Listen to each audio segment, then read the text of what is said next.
Oedipe était le fils de Laios et de Jocaste. Laios n'avait qu'1 an à la mort de son père, et la régence fut donc confiée à son grand-oncle Lycos. Quand il atteint sa majorité, Laios, au lieu de monter sur le trône, fut chassé de Thèbes et trouva asile auprès du roi Pélops. Celui-ci lui confia son fils, en lui demandant de lui apprendre l'art de conduire un char. Laios s'éprend alors de son jeune élève, l'enlève pendant une course de char et le viole. Le soir venu, accablé de honte, le jeune homme se pendra.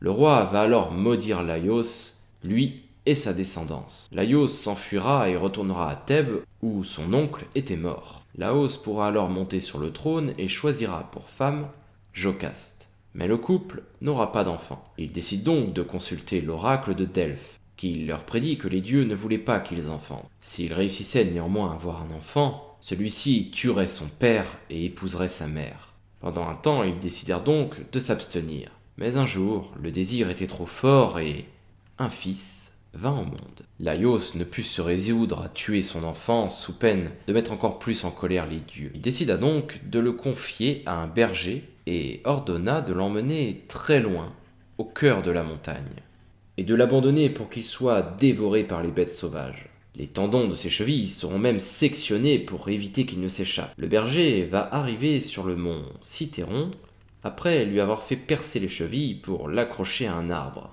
Mais un messager venu de Corinthe l'arrête et lui demande de lui confier l'enfant. Le messager décide alors d'aller à Corinthe pour que Polybe et Mérope, le roi et la reine de Corinthe, l'élèvent comme leur propre fils. Ces derniers n'avaient pas d'enfant. Ils le nommeront Oedipe. Un jour, au cours d'un banquet, un homme va accuser Oedipe d'être un enfant supposé. Oedipe décide donc de partir pour Delphes afin d'avoir des réponses de l'oracle. Cependant, l'oracle ne répondra pas à sa question et lui dira à la place ce qu'il avait dit des années auparavant à Laios et Jocaste, qu'il tuerait son père et épouserait sa mère. Effrayé, Oedipe décide de ne pas retourner à Corinthe, pour éviter que la prophétie ne s'accomplisse. Sur la route, à un carrefour, Oedipe rencontre un vieil homme sur un char. Le chemin était trop étroit pour que deux chars puissent se croiser. Le vieil homme ordonne donc à Oedipe de circuler et le charge. Oedipe saisit alors son glaive et l'enfonce dans le cœur de l'homme. Il ignore alors qu'il vient de tuer son propre père biologique, Laios. Lorsqu'Oedipe arrive à Thèbes, il apprend que Créon est le régent. Ce dernier a promis la main de sa sœur, Jocaste, à celui qui réussirait à vaincre le Sphinx, une créature mi-femme, mi-lion. Depuis quelques années, un sphinx terrorisait la région. Situé en amont de la ville, il posait des questions aux voyageurs et si la réponse n'était pas correcte, il les dévorait.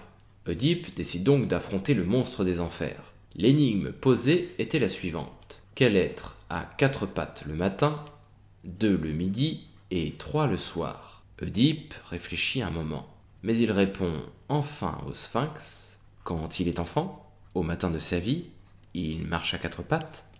Quand il est adulte, il se tient sur ses 2 jambes et quand il est vieux, il en a 3 puisqu'il a besoin d'une canne pour se déplacer. Le sphinx venait de perdre. En un bond, il se précipita dans le vide et s'écrasa sur les rochers. Oedipe put alors épouser Jocaste et devint le roi de Thèbes. Ensemble, ils auront plusieurs enfants, 2 fils, Éthéocle et Polynice, et 2 filles, Antigone et Ismène. Le temps s'écoula, mais un jour la peste s'empara de Thèbes. Oedipe consulte alors l'oracle qui lui dit qu'un meurtrier réside dans la ville. Tant que ce dernier restera, la ville connaîtra la maladie. Un jour, un messager arriva de Corinthe pour annoncer la mort du roi Pélops, son père adoptif. Le messager avait également un autre message pour Oedipe. Tes parents n'étaient pas les rois et reines de Corinthe, mais qui étaient donc les parents de cet enfant? C'est à ce moment-là qu'Oedipe comprit qu'il était l'enfant de Laios et de Jocaste. La prophétie s'était donc réalisée. Oedipe avait bien tué son père et épousé sa mère. En entendant ces révélations, Jocaste noua une corde autour de son cou et mit fin à ses jours. Oedipe, quant à lui, arrachera les agrafes d'or qui ornaient la robe de sa mère et les enfonça dans ses yeux. Il décide ensuite de quitter la ville, accompagné de sa fille Antigone. Elle ne put se résoudre à abandonner son père et prit donc la décision de le suivre sur la route. La régence de la ville fut assurée par Créon, son oncle, en attendant que les fils d'Oedipe, Polynice et Éthéocle puissent régner. Antigone va soutenir son père durant tous ses voyages. Oedipe trouvera finalement refuge dans une petite ville située à proximité d'Athènes. Un jour, Ismène, la sœur d'Antigone, va les rejoindre. Elle les informe alors qu'Éthéocle et Polynice se disputent le trône. Éthéocle a chassé Polynice, qui est revenu pour assiéger la cité. Antigone décide donc de retourner à Thèbes pour séparer ses frères.